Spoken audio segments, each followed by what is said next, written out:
I have been sober for over 1,756 days, or almost 5 years. If you had tried to tell Misha in his 20s that he was going to ever be living a sober life, well, he probably would have been a bad influence and forced you to do a shot with him. And I want to talk about some of the challenges I faced in my sobriety, as well as some of the unexpected positive things. But I want to say that in no way am I trying to guilt or shame anybody into not drinking. I've just learned that sharing my story can help certain people that are going through the same thing that I am. It can also spark a sense of wonder on reevaluating your own relationship with alcohol. But hello everyone, my name is Misha. Welcome back to my YouTube channel, or welcome to my YouTube channel. I am a social media star, a podcast host, a theater actor, and also a huge chunk of who I am today is a sober person. So I guess to start, I should briefly tell you my story. So I started drinking pretty young, like 12, 13 years old. I always had older friends in school. I grew up in the country. It's what we did. And then in college, I became really good at partying, like elite level, Olympic level partier. When people would ask me what my major was, I would say that I was majoring in theater, but I was minoring in beer pong. I'm gonna admit that on the internet. I moved to New York City in 2008, and for the next 10 years, I was meeting people in the city. I was working in regional theaters, on tour, working on cruise ships, and alcohol is a really great way to connect with people. That all sounds like fun, and honestly, it was. But I wasn't just a casual drinker. I drank every day. I loved to day drink. I spent so much money on alcohol. It eventually consumed all ideas I had of fun. But every so often, this pesky little thought would enter my brain, wondering, what would life be like if I just stopped? But I was just like, blah, I can't hear you. But then 2018 happened and life got a little crazy. I was working on a cruise ship and a supervisor of mine sexually assaulted me. And not only was he not reprimanded, but he was actually given a promotion to just sweep it under the rug and cover it up. And during this time, I was also separated from my boyfriend for 7 months because of that job. And I ended up booking a trip to go see him as soon as I was able to. And after spending thousands of dollars and months of anticipation, the day finally arrived. I show up and the trip was a disaster.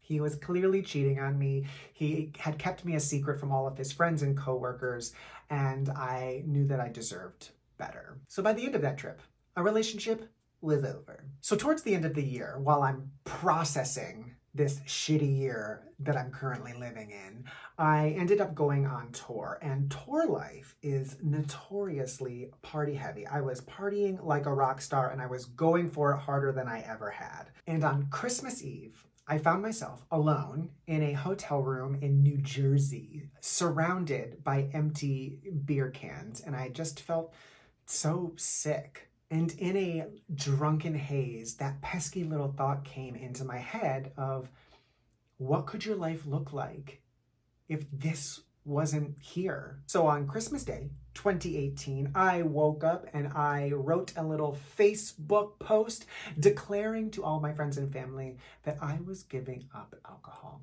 And I'll be honest, I fully thought that I would fail 3 days later. So that brings me to the first thing I learned about giving up alcohol and my first challenge. And that was the first 3 months were really hard. So for me, in the first 2 weeks of deciding to go alcohol-free in my life, I ended up taking my very first ever trip to New Orleans to celebrate the birthday of my childhood best friend who I hadn't seen in like 12 years. And I remember saying to her, yes, I'm so down to go, but I just gave up drinking. And her response to me was, we'll see. And that trip was a mess. For 6 days, all we did was walk up and down Bourbon Street while her and her ex got shit-faced drunk, fought, made up, and then just repeated that cycle over and over and over again. To this day, I have no idea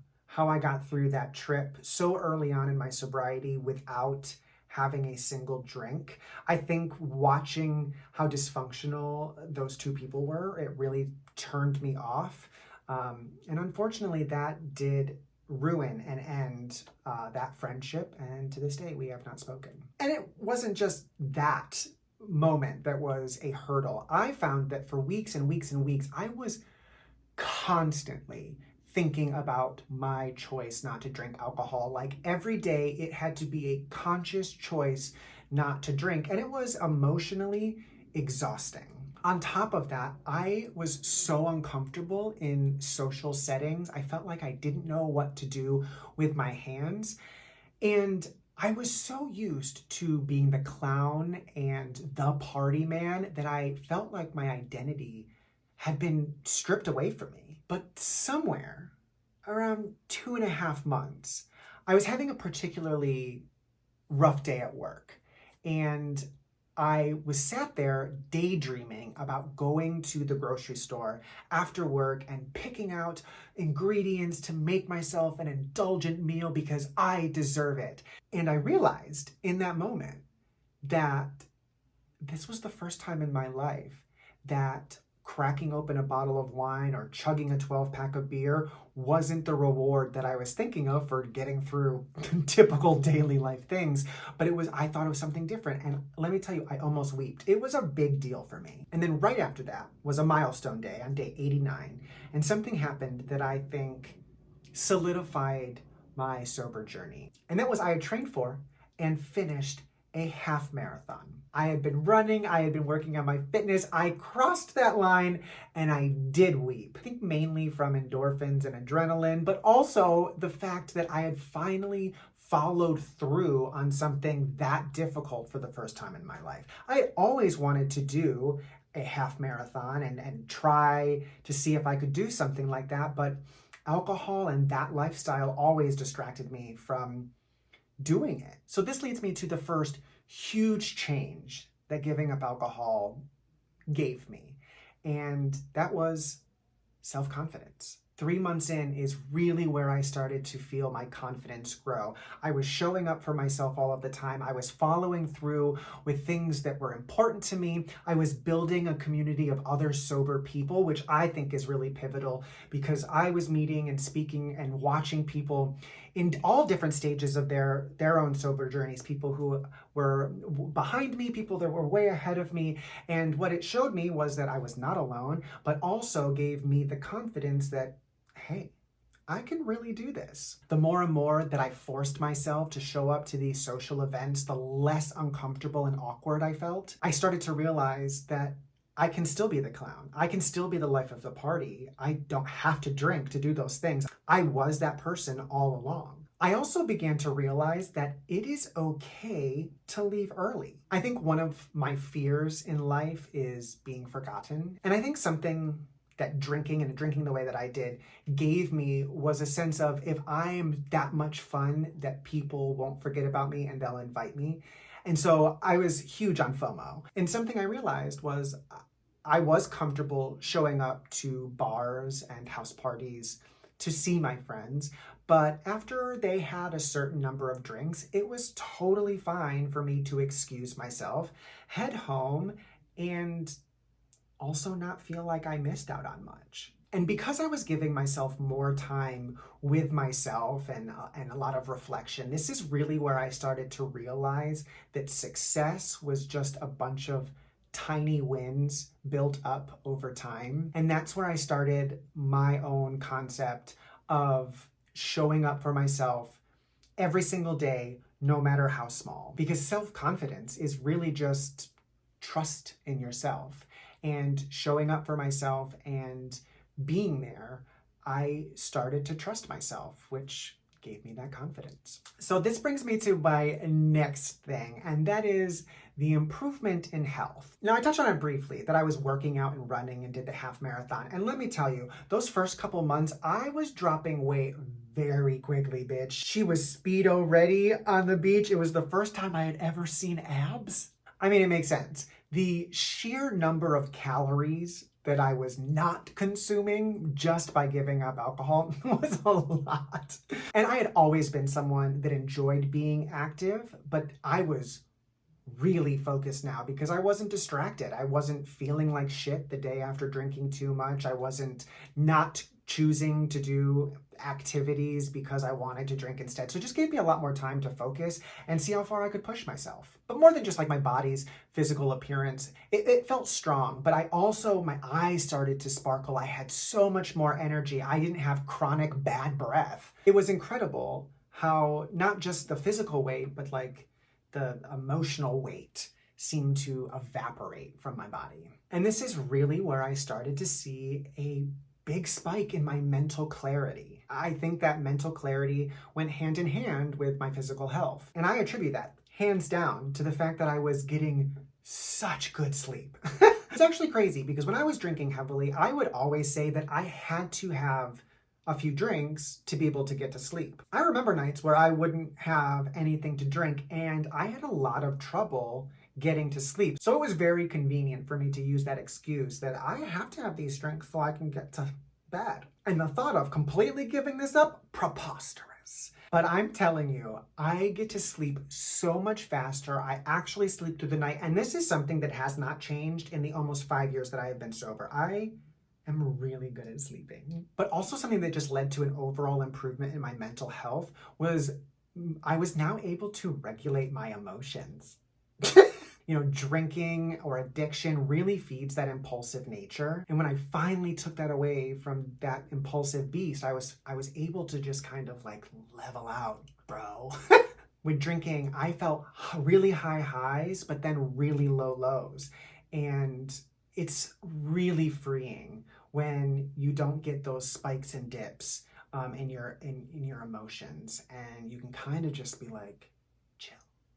I think that helped with my efficiency at work, just being able to give myself pause to make the right decisions, or what I perceive to be the right decisions in the moment. Now, the next change is super obvious, but it's amazing.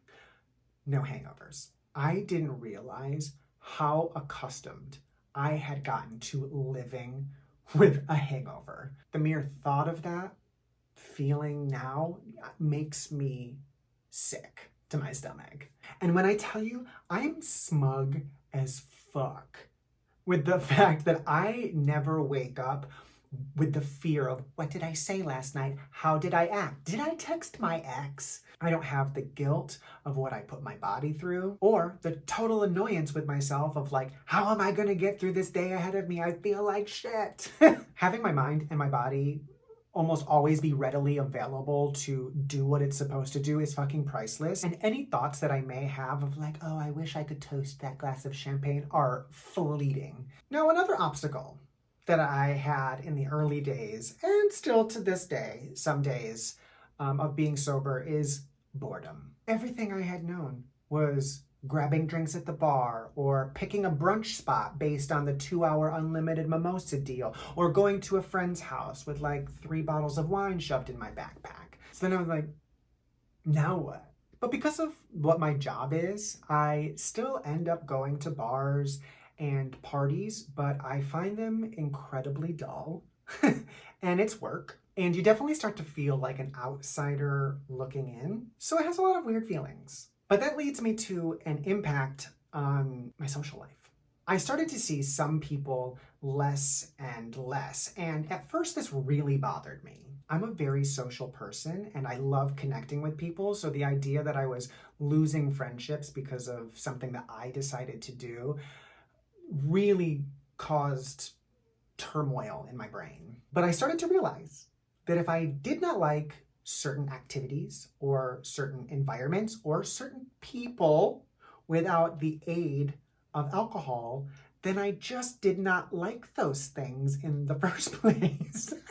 And so I just started to put a little more love and energy into the things that still brought me joy when I wasn't drinking. Now, something else that I had to navigate was the fact that I was very annoyed with how other people had no sense of imagination when it came to social events that did not involve alcohol. If I wanted to hang out with people, they're like, oh, we're going to a bar or we're going to this party. I've always wanted to go try that winery.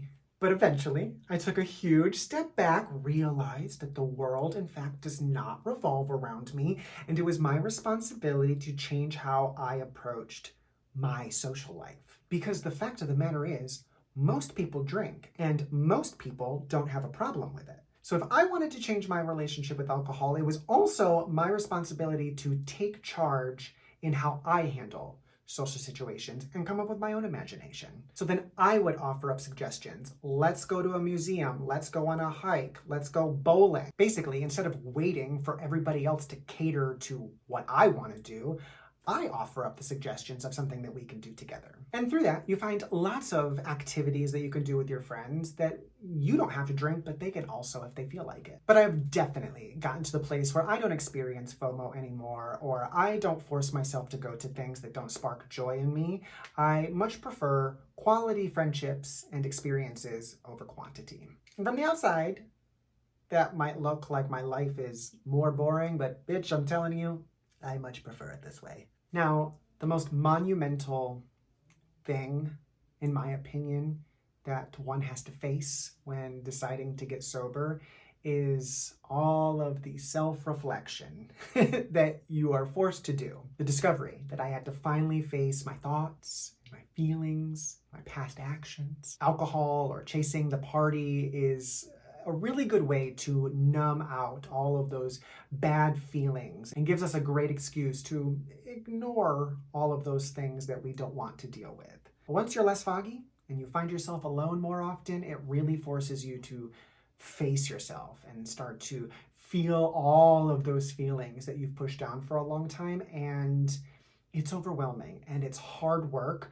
but it's also powerful. I have really worked on myself, and I've learned so much about myself that I did not know was available to me all of those years that I was drinking and partying and focused on such stupid fucking things. But learning how much power and how much strength and how much I have to offer has awarded me opportunities being presented to me that I always dreamed of, but didn't really think would ever happen. I mean, really, really working on things and being able to let go of baggage, I mean, it puts you on the path to achieving all of those things that you want. It really is hard and overwhelming and scary at times. But when I tell you, it is so worth it, and I would make that choice again every single time. No questions. As I get closer and closer to celebrating 5 years of sobriety and thinking about all of the ways that I've changed and making this video and remembering how I felt in those early days when it was such a conscious choice and it felt like a punishment, like I'm giving up alcohol. And to where I am now, where I don't see it as I gave up anything, but rather that I took back my life. I'm gaining back my life, and it's such an incredible feeling. This is the best thing that I have ever done with my life, and I am so lucky to continue to get to know who I am. He's a pretty cool guy.